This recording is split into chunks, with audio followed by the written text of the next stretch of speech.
భారతదేశం మొత్తాన్ని తన పాదయాత్రతో స్పృశించిన సమయంలో మహాస్వామి ఒకసారి మహాపుణ్యక్షేత్రమైన శ్రీకాళహస్తిని చేరడం జరిగింది. అక్కడ ఆయనకు పరమభక్తుడొకడు ఉండేవాడు. అతడు మహాస్వామిని ఎన్నోసార్లు తన ఇంటిని పావనం చేయవలసిందిగా వేడుకొన్నాడు.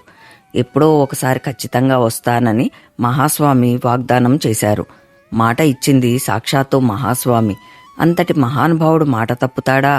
ఒకనాడు హఠాత్తుగా ఆ భక్తుని ఇంటికి వేయించేశారు పెరియవ.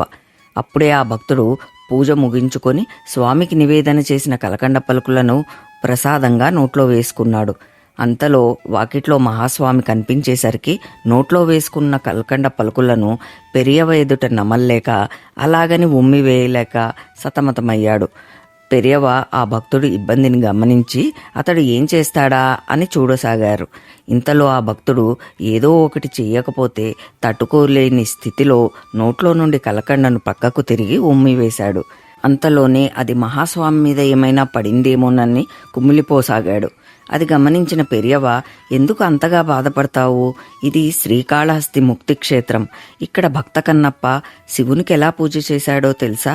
నోటిలో నీరు పుక్కిలించి శివలింగానికి అభిషేకం చేశాడు. తలపై పెట్టుకుని వచ్చిన పూలతో అర్చన చేశాడు. పచ్చి మాంసాన్ని నైవేద్యంలా పెట్టాడు. భగవంతుడు భక్తులలోని భక్తి అనే ప్రాథమిక విషయాన్నే చూస్తాడు తప్ప ఇది దోషం, ఇది తప్పు అని చూడడు.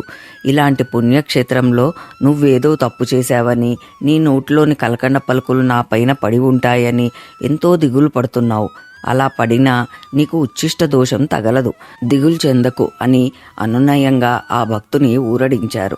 మహాస్వామి చెప్పింది మనం కూడా మన జీవితాలకి అన్వయించుకోవాలి.